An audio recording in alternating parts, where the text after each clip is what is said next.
G'day, mate.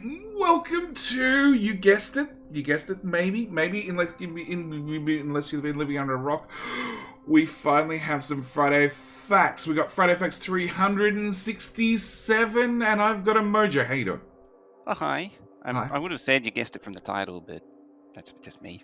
Yeah, look, you've probably clicked on the video because of the title, but we're finally back because we've got some, what are they called, Mojo? Yes.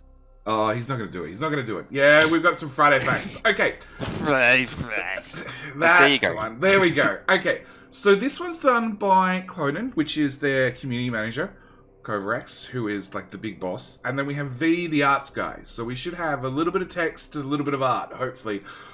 But in theory, we're getting some news about the expansion, because that's the very first subtitle. So, hello, Long Talk. We got some catching up to do. Almost 1 year ago, in Friday Facts 365, which we've already opened it, 365 came out in 2021, in the second month on the 5th day. So, 364 days ago. They said, we don't think the expansion will take less than a year to develop. Well, it's been less than a year, and it's not finished, so we kept our word on that. It's less than a year by an entire day. Well, we're recording this a day late, so technically it's been a whole year now. But yeah, we get the point. We get the point. Well, it might not be finished. There's a lot we have done so far. And this is when we hopefully get in some details. So expansion news, because that's what we all care about. You know, Friday Factorio had version 1, which was great. But we're still missing a lot of features, especially around Spidertrons and a few other things. Then we had 1.1, and the devs said, that's it. We don't need to update it. It's stable. There's bugger all bugs. We're good to go. And we're on version what, Mojo, now? Do you remember? I lost count a little while ago. In fact, I think my Factorio is wanting to update again. We're on 1.1.5 something.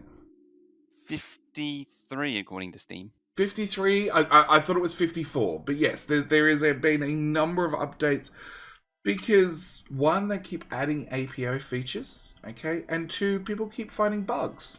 In fact, I think version 50 was entirely our fault because we crashed the game. Again, a hard crash, even though that's in theory not possible, but we found a new way to do it. So, yeah, they keep updating, which is great. We love Woob. We love the fact that they maintain technically old software that they've done, and they've said we're done with, and we're not doing anything else with. But yeah, it keeps getting updates. So we don't want to be specific about many things, like not even the expansion name. There's no hype without a name, but okay. Yeah, it's not giving us much to go on. No, I'm guessing the name gives away too much. Yeah. But we can start giving you some general idea about the scale of the project. The general goal is to make expansion feel like a big addition, as big an addition as the whole vanilla game. That's why we plan to price it at $30 and put in enough content to make it well worth the price. Now, Mojo, I need your opinion here. $30 is as much as the original game. Or at least when it was in super duper early access. Isn't it still $30 on Steam now? You know what? I think I'm thinking of local price, which is like $42, $45. Yeah, I think you are. From memory, it used to be $20 or $25 for Factorio, and then around about version 16, 17, they told everybody in the Friday Facts like 6 months in advance, we're putting up the price because we're getting closer to final release. So I think, actually, let's just Steam Factorio is US $30 neat, not this $29.99 shit. It's $30, okay? So it's $30 US for Factorio, okay? The expansion is also $30, which, okay, I've played many AAA games where a DLC costs $30 and has way less content. So I guess I'm not... to call it Call of Duty expansions. Oh, really? They're that bad? It was like one level and Yeah, that was it actually. It's like 1 or 2 levels to play on. For $30. For well, local currency, 45. Which is roughly $30. Probably around about no, $29.99 sounds about right. Yeah, okay. Yeah, it's about $30. Yeah, okay. So my question to you is, if an expansion is coming out and it's $30, Woob has this flat answer of Factorio never goes on sale. And my question is, should Factorio go on sale finally? Ooh. Because, yeah, new people coming in, 30 plus 30 to get the game plus expansion. Well, you could always pick up the expansion later, and that's something you can always argue. I remember playing like Supreme Commander and other games that back in the day when we had expansions rather than DLCs, which is technically sort of the same. No, expansion really implies you're getting more content, whereas a DLC is like... DLC is like armor for your horse, whereas expansion is like, for me, is like you get Half-Life and then you get Blue... was it Opposing Force? That's the one. I was going to say Blue Shift, but that one was marginally worth its value. But whatever, you're getting a large addition to the base game because it's an expansion, not a DLC. Even though both of them are downloadable content. But that's besides the point. So, my question is, on sale, yes or no? Ooh, I mean, I can see there being an incentive to put the game on sale if someone wants both at the same time, but I don't think they're going to do it. Oh, just put a bundle price. I like that idea. There was another. There was the second thought was that I lost was a bundle. You'd have a. You only get the discount if you're buying through Steam and you're buying both of them rather than it being $60. It's $50. Yeah. Yeah, I like that idea because I'm definitely of the camp that Factorio should finally go on sale. Okay, just 10% off. 10% off, not a massive amount, just a 10% off at the time the expansion launches, because there is a certain percentage of gamers who only buy games when they go on sale. So they add them to wish list. Steam has pretty much trained everyone to do that now. Yeah, anyway. yeah, they have. Right? Because so many games do it. Like they go out, like you can pre-order it now for $30, but on the release day, it's going to have 10% off. Because so many games do this now, where the day it comes out, there's a 10% discount. Or the week it comes out, there's 10%. 10 or 15%. Pretty much every game, if you see a game that's 10 or 15% reduced, that's its target price. Yeah. Its normal prices, they basically price it 10, 20% higher. Yeah. And then the sale price is the normal price. Yeah, well, I haven't looked. I know Dying Light just came out, Dying Light 2, which was... yeah, that's an interesting game. Like $90 here Australian, and I haven't looked, but I'm assuming it probably went on sale as soon as it released. I know in the retail, so if I actually went to a store, a physical brick-and-mortar store during COVID, and I bought the game, it was 20% cheaper to buy a physical copy which has no physical media, it just has a Steam key. It's like Half-Life 2, just a little ticket of disappointment. Yeah. We're not going to give you a media. We get to send you home with a Steam key, so then you can still download 25, 50 gigabytes, whatever. Big download. All right. So back to the Friday Facts. Honestly, making the price and thus the expected scope a little bit more concrete in this way motivates us to not only make enough, but also not overshoot. So we wouldn't spend another 9 years doing it, because Woob has not been at all known to overshoot their original goals and have a game that takes 9 years to develop, ever. I mean, it was the style at the time, but it's not the style anymore.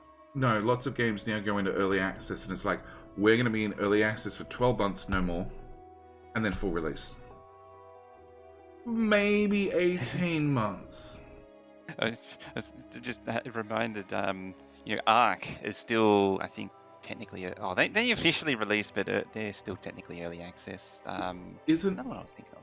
Isn't Ark 2 now on the books? I don't know, actually. Well, they did that other piratey one.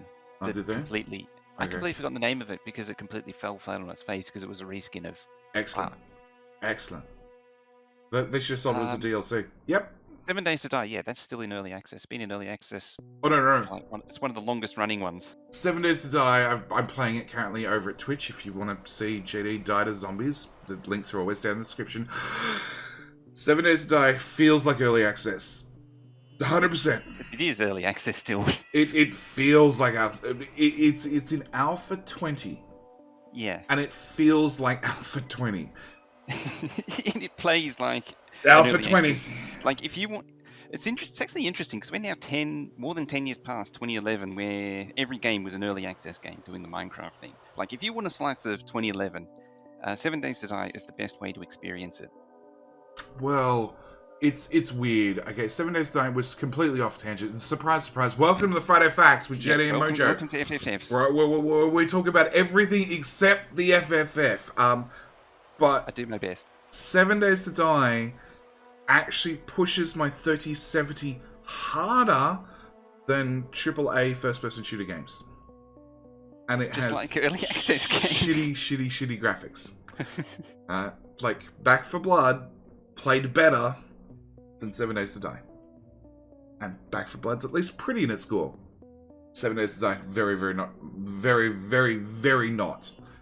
So, back to the Friday Facts. Generally, the fact that the team size has increased and there are a lot of things in the engine we've already solved should hopefully imply the expansion takes less time than the base game. So we're saying, hey, we're building off the existing because we have an existing base, which they have spent 9 years perfecting. It should take less than 9 years to do the expansion, not DLC. The worrying thing about that statement is that it should take less time, but it means that it can take from 1 year to 9 years. So we've narrowed it down to a spectrum of between 1 and 9. So we've only got potentially 8 more years to wait. Yeah. Yeah. Okay. So they have a 7-step plan, which is good because 7-step plans are really popular on the internet. So step number 1. High-level plan. We decide and plan the general topics of the expansion. This is comparable to when we decided to add trains to the game. We knew we wanted to control how the intersections work and should act as a large-scale logistics option, but the details weren't laid out yet. Okay, so they got a overarching, brainstorming idea session. We're good. Basic shape for step 2. This is step we start to make actual game objects. If they don't do anything at that point, for the rail example, this would mean that we make mock objects for the rails, trains, train stops, signals, so different people can start implementing the behavior in parallel and start making interact as they go. In this phase, as things stop being an abstract, a lot of the most basic, unexpected problems start to show. So we're talking about putting in temporary sprites that represent train tracks and all that sort of stuff. And then for the train example, like being able to lay long amounts of train track continuously with the shift-click blueprint system, because I know Mojo remembers just as I do one stage where you had to put down every single train track individually, and if you wanted to turn a corner, you had to craft curved rail. Yep. You'd have 2 machines, one for making straight rail, one for making curved rail, and then you would press R 15 times to go through the 12 different rotations. Was it 12? I thought it was 16 rotations. No, 16? 12. 12. 12? Or was it 8? No, it was 12. I think it was a lot of rotations. And back then, you always end up going through all of the rotations at least twice to get what you wanted. Well, important things, there was no Shift R to rotate backwards. Yes, most important of all. So if you missed it, you had to go all the way back around again. Yeah. And so that's where blueprinted junctions and file became... Or forget that. People would blueprint, and back then blueprints also cost you a green circuit to... No, a red circuit to make. Yeah, red circuit to make, green circuit to clear the blueprint. To clear and make, yeah. People would have a blueprint for just a 90-degree turn. Not the whole turn, just one track turning at 90 degrees. Because it was easier than trying to rotate through all the sub-turns, and that one turned bit of track was actually 3 different pieces of curved rail stitched together. Yep. Yeah. Okay. I used to have a file train which just had a wagon full of different blueprints. different junctions, different We should curve elaborate. options. What's FAL stand for again? I can't remember. Fully automated rail layer. Yes, because laying train tracks was bad, so you had to get a mod that laid lots of Laying train tracks tracks. for you. Also, it was really good. So FAL had there's this thing you could do with FAL where you could have it pull up tracks behind you. So it would lay tracks in front of it and then pull up the tracks behind it, so it would never actually run out of track. This led to this interesting situation where you could drive a FAL off track, off into the sticks, and then you could, circle strafe FAL around by the base, throwing grenades and poison capsules at it. Yes. Mojo had done some experimenting in his time. Okay, so step 3, implementation of subsystems. The goal of this part is to get individual mechanics and the objects' definitions in place, but they are usually the minimum necessary to test it. It's like implementing biter and spawner mechanics, but just having one type of biter, not connected to pollution, having no sense of balancing with the player weapon system. So just getting it to sort of work. Mock-up prototype. Sort of work, yeah. And then step 4, connecting the systems into a prototype. Here, we put all the subsystems together and we try to connect them. A lot of bigger structural problems can be discovered at this point, which may require some wild removals, changes, or additions, and require to make it all work together. And the very important line here is, this is where we are now in the expansion progress. Big parts of the game are playable, and we're approaching a state where we can playtest from start to finish. So this is actually, that point alleviated a lot of my fears, because I was worried that this 7-step plan was the product of the first year. Oh god, that would be horrible. What they were going to executing. That would have been horrible. Step 4 is basically integration, and that's why I say it's a big deal, because that's hard. So they're probably going to be you could easily be stuck on step 4 for a year. Well, no, we haven't read step 5 yet. I have, and I think that's the point where it's gonna. That's the point that we're going to get stuck on for a long time. So, step 4 is when we have something that sort of works. And for those of you who have played early access games that should not be in early access and should be in alpha, this is the point we're at. We're sort of at that alpha stage where it all sort of works. It doesn't really crash very often. But if it does crash, you know what causes the crash, so you know not to do that. It's changing the player behavior rather than the game engine. It's at that process. And then we get to step 5, which is the first pass of tweaking. This part should feel much better, as the content is more stable. We're no longer changing the player behavior, but changing the game engine, and the chance of removing things is lower. This is where we can actually have a semi-final list of the requirements from the graphics department, which allows us to start making reasonable time estimates. At this point, we do more playtesting. We can start polishing the roughest edges. The polishing is mainly about basic balancing, the biggest UX issues, broad pacing improvements, etc. When I come back to the parallel of the train implementation, this is the phase where trains are fully functional, but they're cumbersome to control them, like rotating a rail around 18 times. So we need to improve the way the rails are built, provide the train overview, improve the schedule editing, because in the past, if you clicked on you couldn't click on a train from map view. Yeah, well, there was no map view back then. Yeah, you had a train list that nobody ever uses that still exists. Oh, this is actually basically describing the train list that when they implemented, because that was the train list, you did use it before map view became a thing. No, well, you had to. But it's now in the game. It's up in the top right hand corner. There's a button you can click on. It lists all the trains. Nobody uses it because it's easier to go to map view and just click on the train you want now, rather than trying to find it from a long list of who knows how many trains. Also pre-programmed not to touch that thing because back in the day it used to lag the game something horrific. Yeah, because back in the day when you clicked on it, every train had a little map view of where it was, and every single one of those opened basically a new instance of map view. Yep. Which was really bad after you got over about 20 trains. From what I recall, it rendered all of them all the time for the entire list. Yes, even if they're not shown in that list. Even if they're not shown. If you had 50 trains but you only see 20 of them, then it rendered all 50 copies, which was really, really great. It was part of this first part of tweaking that we're trying to fix. So, this is kind of a loop where we implement additional things based on the feedback from the previous loop of playtesting. This step is also waiting on graphics, and we've learnt that UX improvements are not easy, so it will take a long time.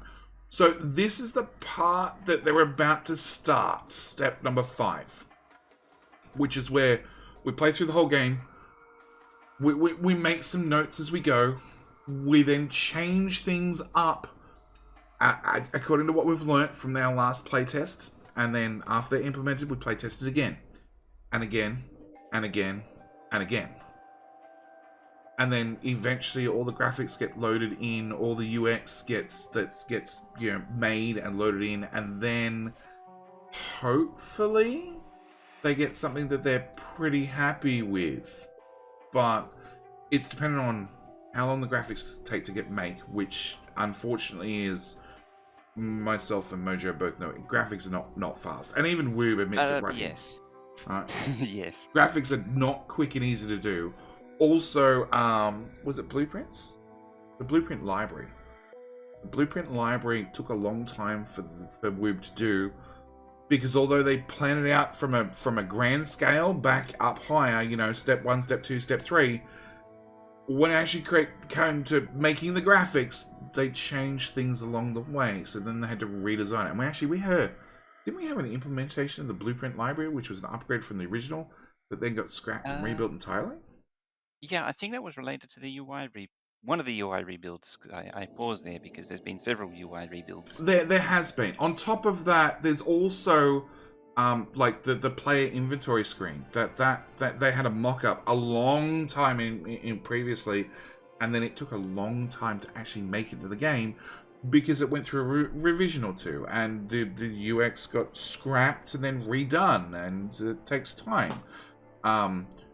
So yes, we're in step 5, which gives them plenty of time to playtest and tweak things and wait on graphics. And waiting on graphics is going to take a long time. So, bad news. There's guaranteed at least a year there. Pretty much. Which is, when it comes to AAA games especially, you'll find that there's 3 artists for every 1 coder. And things are storyboarded at the start, so on day 1, before a single piece of code is written, and there's any sort of functioning game, the graphics people get hard to work at making the graphics. And what they make generally doesn't get changed. It's generally, this is the concept art from, hand drawing, very quick, very rough, all the way through to, the final product looks very close, if not identical to what the first hand-drawn draft looks like. Because it takes so long to do changes. Yes. So yeah, that actually leads into something that I noticed that is missing from the list, and that is, so you have concept art. That's usually part of a bigger document called a design document. Yep. Famous example is the Doom Bible, which is the design document that lays out the specifications of what that game is going to be. And pretty much every game has one. And it's interesting that they don't mention that here, because that would have what the game's meant to do, or what the expansion. I'm pretty sure that's part of level, step 1. It's in theory it should be actually be. Yeah, step 1. Yeah. Step 1, sort of. Sorta, yeah. That's sort of like playing, because it's also the design doc also constrains the scope, or it's supposed to constrain the scope. Very important for Woob. Also very important, yes. That stops it blowing out to 9 years. Very, very, very important for Woob. Very, very important. Because if you've been following the game for a long time, originally, when you made a rocket, you were meant to climb on the rocket, and you were meant to go out to space. That was the grand plan. And actually, the very, very first one was meant to be colonizing the world, and you were meant to build a rocket defense to help defend the colonizing ship. The colonizing ship that was meant to come down and rescue you. Yeah. That was very, very early on. And then it became the rocket to escape. Yes. And I think the rocket then changed a little bit after that. I remember the early design docs before we had rocket defense or anything like that. the original scope, probably from the Indiegogo page, was we want to go into planetary with Factorio. You want to go off planet, and you want to, move on to the next planet. Right? So yeah, that never happened. None of that happened. Yeah. None of that happens. So yeah, a Doom Bible sounds like a great idea, and it's probably part of step number 1. And In theory, it's part of step 1. It's just interesting that it's not they don't specifically. It's also something I've noticed that's never been talked about when they talk about project management and the management as a whole, is that they don't have some kind of design document that lays out the specifications and constraints. I'm pretty sure we've established by now, and I'm even fairly sure that we've said it themselves, that previously they didn't have a strict project manager, and even when they got somebody in to sort of fill that role, they only lasted like 3 weeks. Yeah, they never lasted. It didn't do well because the team was never built around having a project manager that kept on track. The best they have now is they have Kovrex, the big boss who makes all the final decisions. And they have, sort of working in tandem, they have Clonan, who, as he's covered in previous Friday Facts of how he writes the Friday Facts, he's like, his job is to find out what's happening this week, next week, and the week after. Previously, it's no longer a thing, but that was his job, find out what's happening over the next 3 weeks to cover what's happening with the Friday Facts and that sort of stuff, so they could make sure they wrote stuff in. So that sort of filled the project management role of like, we need to keep things on track so we know what's happening, so on and so forth.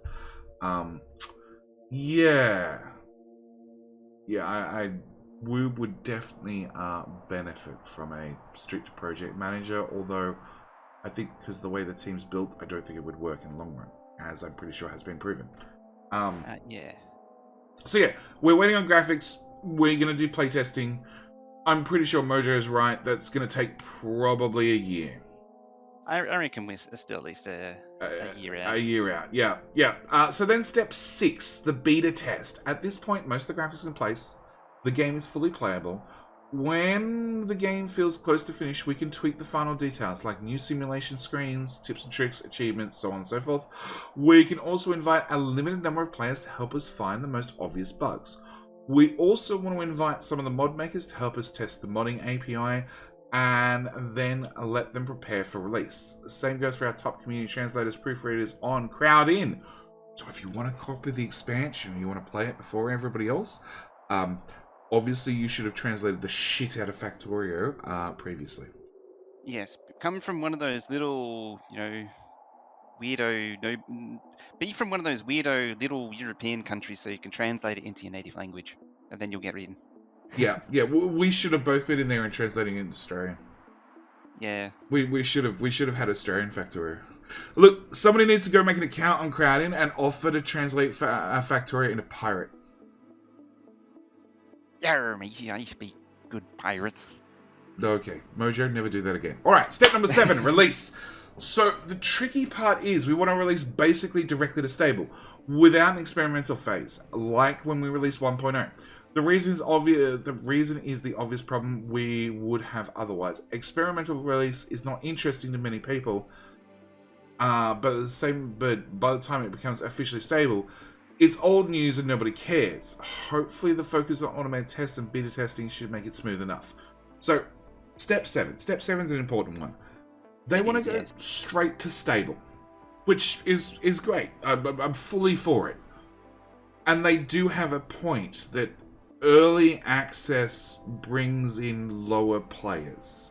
Okay, I've seen games that should have gone early access, and they were released straight as like, this is the final version of the game. Actually, Riftbreaker. Riftbreaker had so many 0-day bugs, including one I copped where I played it straight for 12 hours because it's a great game, and then I couldn't load my save because it had a massive bug in it, and the game just crashed. And I had to wait 2 days for them to fix it, to then me to load one of my saves, which is the one that I just played for 12 hours straight. Yeah! So, going straight to stable, great idea. But there's always going to be two people in two camps. Like, oh, this didn't go through early access. Is it full of bugs? I'm not going to buy it straight stable. I'm going to wait a couple of days, which is okay. You also have the other people that's like, no, I'm not going to buy early access games. I've played early access games. They're shit. I think at this point, everyone's over. The majority of people are over early access. And then again, at the same time, the whole zero-day bug thing's kind of out of control now. It's become the new early access, the zero-day bugs. We mentioned Dying Light 2, which had a 300 megabyte patch, which, according to the patch logs, and me not being an expert, but 300 meg, it's not big enough to be graphics because it's a high-end game. It's a AAA title. The graphics are massive. It's all code-based changes, which is a lot of text files.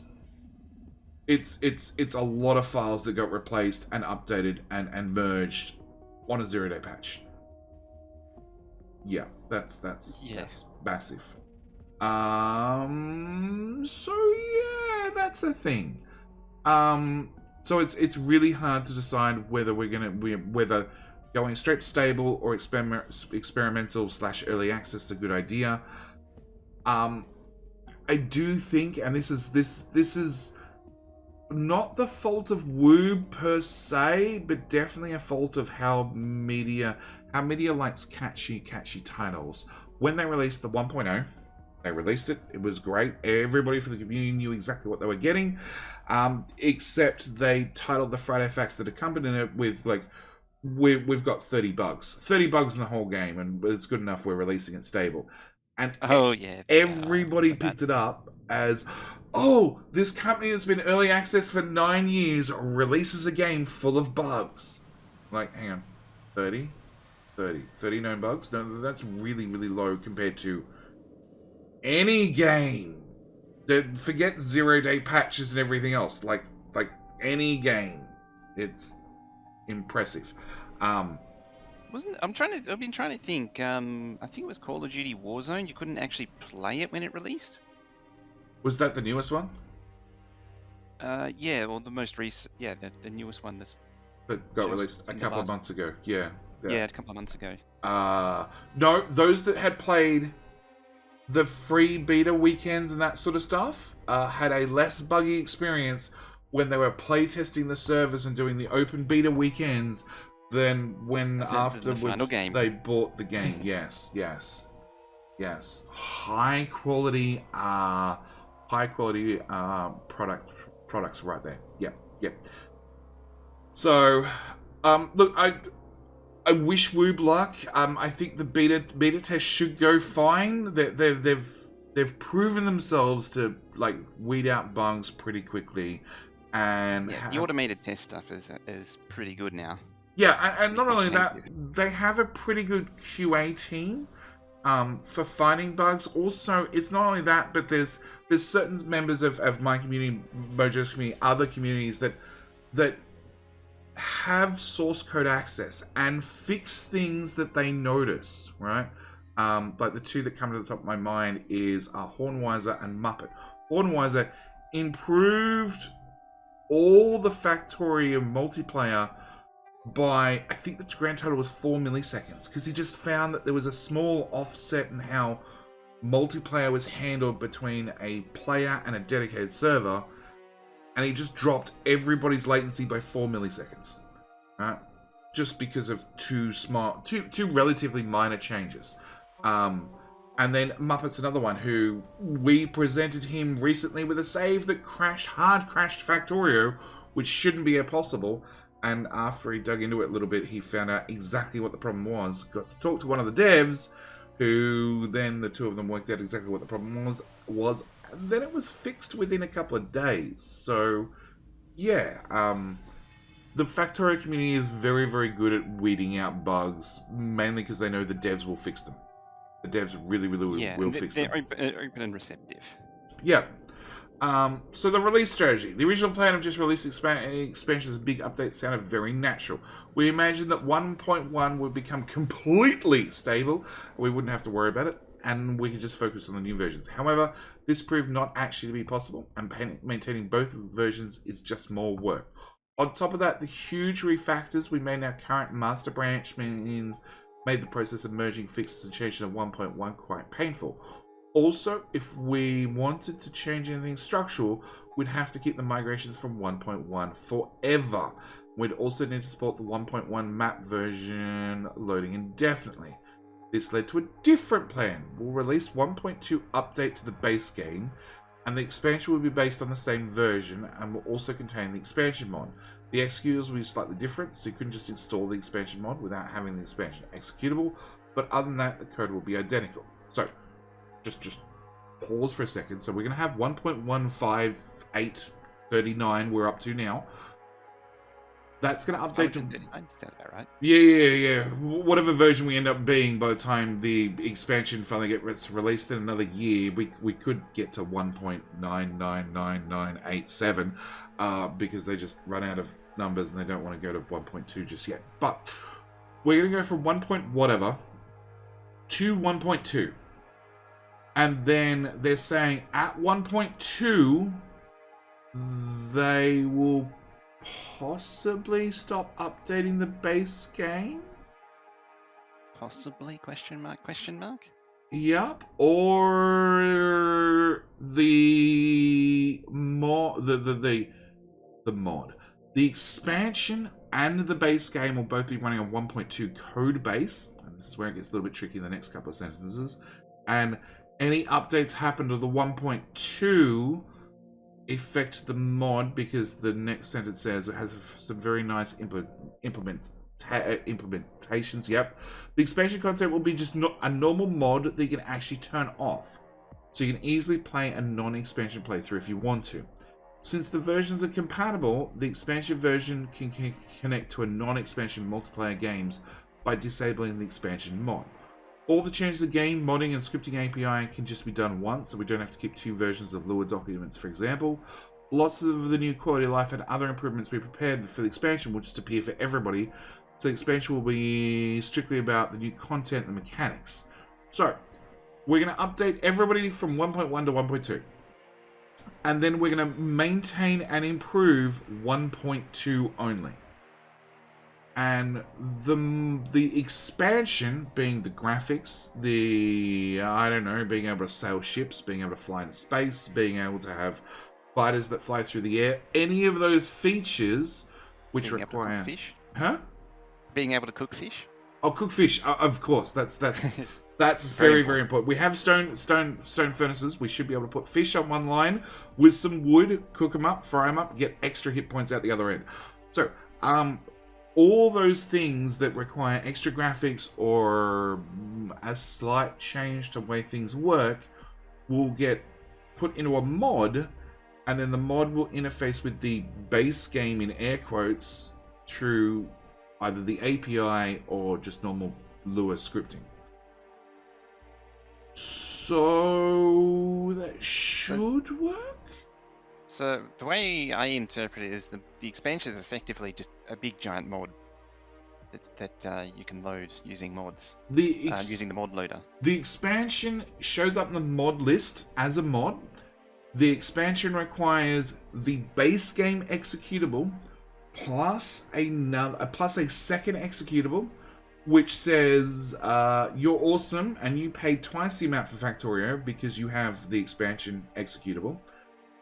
Which will play with the original executable, so they're cross-compatible, and both versions can support the API calls and everything else for the expansion, but the impression I'm getting is that the expansion so you know how you download the thing off Steam? Yep. The expansion executable is going to be slightly different, so that it'll allow the expansion mod to load, whereas the base one won't load the expansion mod. Basically, the stock executable will say you can play any mod in the world except this one. Yeah, and that'll be the only line change. So they're going to put something in there so you can't just copy the mod folder or the mod zip over to another game which doesn't have it. Yeah, you can play everything except, and because it's weird, they've got access to the base code. It won't be you can't run this mod by this name. It'll be you can't run anything with the API flag. Use expansion filters. So they have that written here. Right. So Yeah, anything that there's says probably going to be that, some other stuff baked in as well. yeah, to make sure that it's anti-cheat as possible, as much anti-cheat as possible. So yes, to stop piracy, but that's how they're going to do it. So it does mean that everybody's going to go from 1.1 to 1.2, which means another migration script to get all the bonuses. And then if you just keep the base game, and you're not silly enough, well, you've kicked your Factorio habit, and you don't wish to re-indoctrinate, and you don't want to buy the expansion, then you'll get any updates to the engine, any improvements and any of that sort of stuff by just having the base game. If you haven't kicked the habit yet, and you really need your next fix, and you get the expansion, then you'll get all the same fixes, plus you'll get access to new content, which will be a mod in the mod portal in the game that you can just tick on and off. So it should be fairly easy to swap between versions. That's how I'm taking it. So, to be clear, the expansion will not be just a mod. The game itself, engine itself, will have some significant improvements and technical backing to make many of the new gameplay features possible. The engine capabilities will be available with the expansion build executable, and will have a mod info flag like uses expansion features. This means the mod will only try to load in the expansion, and this will also be used for other things such as mod portal filtering. So, it also means, and this is probably going to be important as well, that other mods should work if you have the base game, or if you have the expansion game, you can have a mod that has certain content of the mod that only unlocks with vanilla, and then certain extra content that unlocks if it happens to have the use expansion features turned on, i.e. you've bought the expansion. So yes, it should be a good way of going, but this whole paragraph has led to much confusion. It's vague. It's a bit vague. It is a bit vague. It's also probably going off how I interpret it. It's probably a very good way of doing it because it means they're not maintaining two code bases. Yeah, which it seems sensible. Which I know lots of devs have had issues with. They've released expansion, and they've either just like, we're dumping the vanilla game, there's no more updates, hard cut off, we're done, or they have tried to maintain both, and it's just not worked out well. So that's the Friday Facts according to Clonin and Kovarex. Now we get to the V part, which has graphics. The requirements on Factorio graphics are often heavily rooted in behavior and mechanics of entities. When the game plan is just getting designs and tested, we outline the plan above. Changes, even removals are common. Avoid reworking or scrapping graphics, which takes a lot of time and care to create.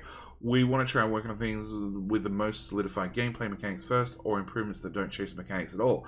And this is an improvement. They have updated how corpses work. Yeah, that's the best that I can interpret, because those two sentences pretty much make no sense otherwise. Yeah, they've had the graphics people not sit around twiddle their thumbs. They're being paid every day to show up. So we've found them something to do. Currently, it's biter corpses decay, because I play a lot of Factorio modded with potentially lots of biters, and the potentially lots of biters lead to lots of corpses on the ground, which means finding a player body becomes impossible. So lots of the body just sits as it is for like 5 minutes and then just slowly fades away. Oh no! Biter bodies last 15 minutes. 15 minutes, sorry. Yeah, and then they slowly it's a long time. Fade out after like 30 seconds. The last 30 like seconds. A 10-second fade out or 30-second fade out. So I play with mods that generally have the biter corpses cleared in within about 5 minutes. Okay, because we just don't care. We just don't care, and there's chances are there's a lot of them. And let's be honest, after you've seen a field of dead biters, seeing the second and third and fourth field doesn't really matter. But they've updated the graphics, and I like this because I like the direction, yeah, as well.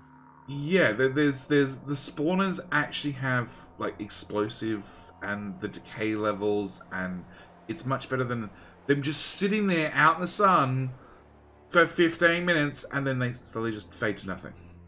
Now, if you have a field of dead corpses, because if you're doing a death world properly, you should have a field of dead corpses. They'll all be in different states of decay. And it should be awesome to see them and to see, oh, okay, so that's an old wave, that's the fresh wave, that's the incoming wave, that's I need a nuke. But yeah, there's some... certainly look much more visually interesting.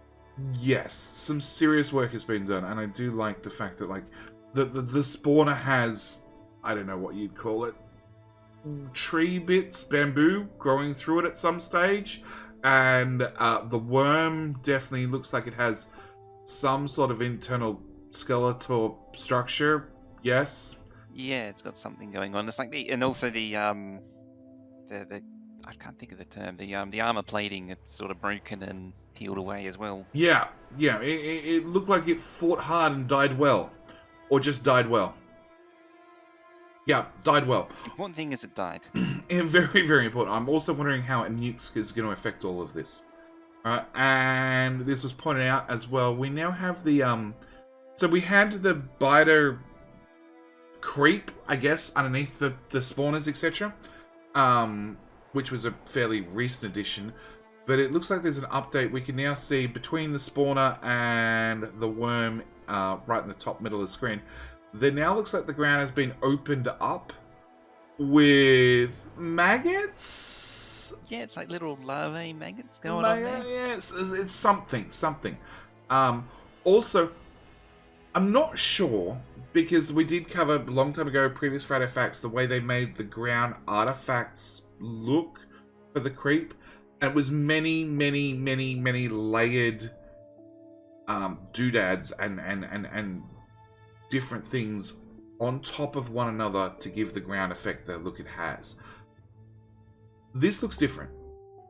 This looks different to anything we have in game, and it looks a lot more refined. So I'm hoping they've gone away from the many layers of different stuff, which they said was not particularly graphical intensive. It used a lot of, I guess, save game RAM resources compared to just having dedicated sprites, because they had many layered sprites to get the effects they wanted.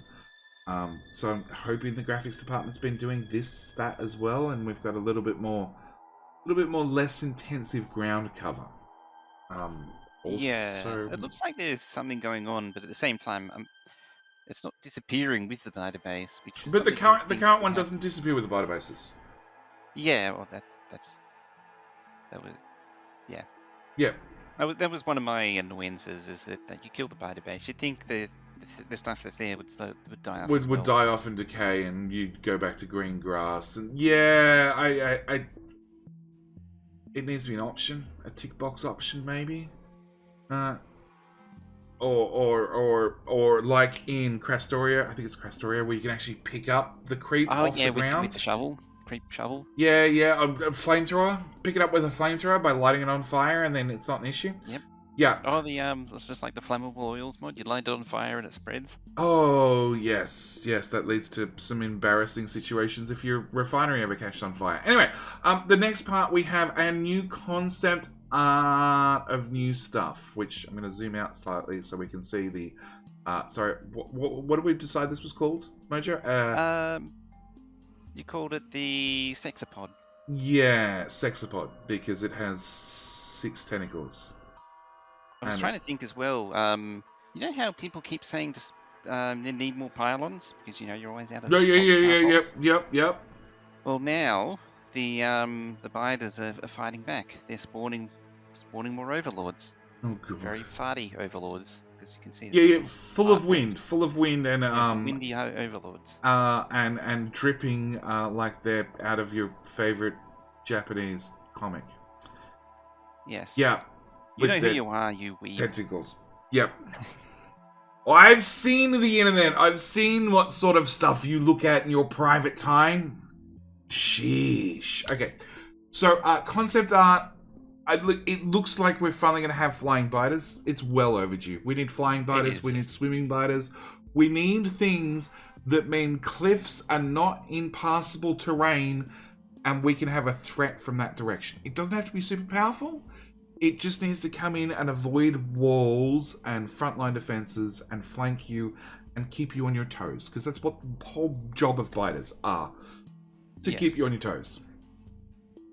The thing that I would be... Well, the barrier that I was most keen for these to fly over was actually water. So you can't use water as a barrier. Oh, water and cliffs. Because currently they are impassable. But I have no idea what the creepy claw things do at the bottom. I have no idea what any of this does. Apart from, it farts for propulsion and it floats. Yeah. And it's definitely very smart. At least that's the impression it gives. But biters are tough on the outside. This looks very squishy. Yeah, but hopefully that is the case. That they're relatively squishy. Yeah, look, flying enemies are fine. They just need to fly and be able to flank you and go down quickly. Very quickly. Yeah. A flying behemoth biter is actually not a fun enemy. No, it isn't. There is a mod that adds, well, there was a mod that adds flying enemies, and it does have a behemoth version, which is not fun to deal with, because I've done that, and it's that's bad. Yeah. But that is the Friday Facts for Friday Facts 367. Myself and Mojo will see you for Friday Facts 368 eventually. In a year's time? Oh, actually, no. We'll get one before that. Hang on. This was... What was it? 365. We're on 367. So 369. Does that mean it'll be in a year's time? And they'll be telling us they're in step 6? We've hit the beta test. Look, it hasn't been... It's been a year since they said it would take longer than a year for the expansion. But it's been a year and a half since 1.0. Alright? Yes. And I think that's the real thing. Like, you have to get the expansion done within 3 years. Okay? If the original one took 9 years, you have to. They've said it before. They've got the base game. They've got everything. It should hopefully be much quicker. 3 years, I think, is their maximum point to be able to release the expansion. And have some chance of success. I'm actually pretty optimistic it'll be relatively quick. Like, it won't take... I wouldn't be surprised if it took a year, but at the same time, I wouldn't be out of the possibility to see it in a year's time released. I think it's going to take at least a year. I think they're probably pushing it to have it done in a year and a half. I really think they will. That's also believable. Yeah, because the 2-year anniversary is in August. I want to go with the 14th of August, 2022. Is 2 years of Factorio 1.0. So, I think it has to be released before the 14th of August, 2023. Yep. It has to come out before then. Because... Is it becoming a prediction thing too? When... Oh, comment section. Leave your predictions. Leave your predictions. We can always come back and look at them in 5 years' time when the expansion finally gets here. But yes, look, I'm JD. Friday Facts has been done. We will see you guys for the next Friday Facts, whenever that is. I have lovely Mojo with me. Links to both of our YouTube channels will be down in the description. Yep. You've been playing a lot of Dyson Sphere along with haven't you? Yes? Yes, because that's sort of become the next factory genre game to come out. It took me a year to get around to it, but I finally got around to it. It's worth playing. It's fun. Factorio with a super mech in 3D. And an update for it just came out too. Yes. Gave us Mark II miners. Yes, so and expansions are not a ball ache. Yes, and more importantly, they're going to have combat in 6 months. So maybe they'll have biters before the expansion they'll definitely have biters before the expansion for Factorio does. Anyway, that's it. Yeah. We're out. Thank you guys so much for watching. Hope you've enjoyed. We'll see you guys in the next video. Bye. Bye-bye.